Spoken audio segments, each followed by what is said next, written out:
নমস্কাৰ বন্ধুসকল, আজি অন্য এটা ভিডিঅ'লৈ আপোনালোকৰ সন্মুখত আহিছোঁ। গতিকে আজি মই আপোনালোকৰ আগত কথা পাতিম ৰেলৱে এপ্ৰেণ্টিছ বিষয়ে, আৰু এই এপ্ৰেণ্টিছ কৰিলে কি লাভ হয়, কি লোকচান হয়, গোটেইখিনি কথা মই আপোনালোকক বুজাই মেলি ক'ম।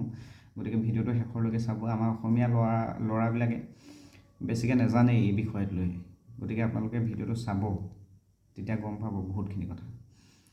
চাওক, আমাৰ অসমীয়া ল'ৰাবিলাকে কি কৰে, ITI কৰি মেলি অইলত কৰিব, শিৱসাগৰ ONGCত কৰিব, আৰু বেলেগ বেলেগ বিভিন্ন ধৰণৰ প্ৰতিষ্ঠানবিলাকত এপ্ৰেণ্টিছ কৰে। আৰু এপ্ৰেণ্টিছ কৰি কি লাভ হয়? একো লাভ নহয়, আপোনালোকে সেইটো কথা নিজে জানে।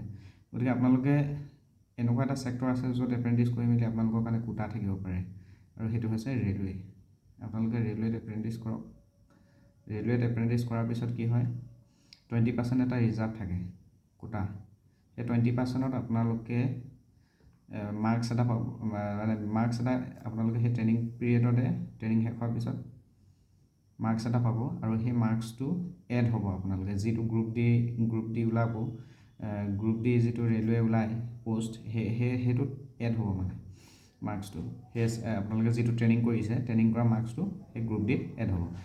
যিটো মানে 100 নম্বৰৰ মাৰ্ক হ'ব, তাৰ লগত প্লাছ হৈ যায়। এতিয়া ধৰক মাৰ্কছটো এনেকুৱাকৈ ডিভাইড হয় 1/3, তাৰমানে 90 মাৰ্কছ যদি আপোনালোকে পাইছে ট্ৰেইনিং পিৰিয়ডত, তেতিয়াহ'লে আপোনালোকে ধৰক 30 এটা পালে।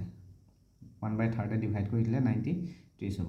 গতিকে 30 পালে। আৰু যোৱাবাৰ এই মানে এপ্ৰেণ্টিছ কৰাৰ পিছত গ্ৰুপ ডিত সোমাবলৈ যিটো কাট অফ আছিলে, সেইটো আছিলে 40 বা 35, ধৰক 40 বুলিয়ে ধৰকচোন বাৰু, একেবাৰে কম মানে। গতিকে আপোনালোকে যদি সেয়াত 30 পালে ট্ৰেইনিং পিৰিয়ডত, আৰু 10 নম্বৰ এটা আপুনি 100 ভিতৰত 10 নম্বৰ এটা পালে, ধুনীয়াকৈ আপোনালোকে পাছ কৰি যাব পাৰে।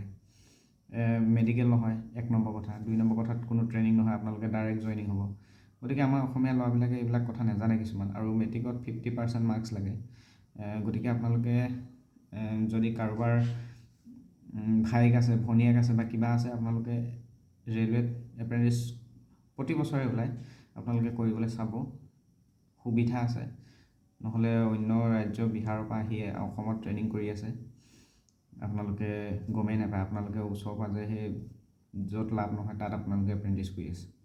গতিকে আশা কৰোঁ এই ভিডিঅ'টো অলপ হ'লেও উপকৃত হ'ব আপোনালোকৰ কাৰণে। আপোনালোকে হয়তো কিছু কথা, অলপ কথা গম পাইছে, আৰু এই কথাখিনি বহুত ইম্পৰ্টেণ্ট হয়।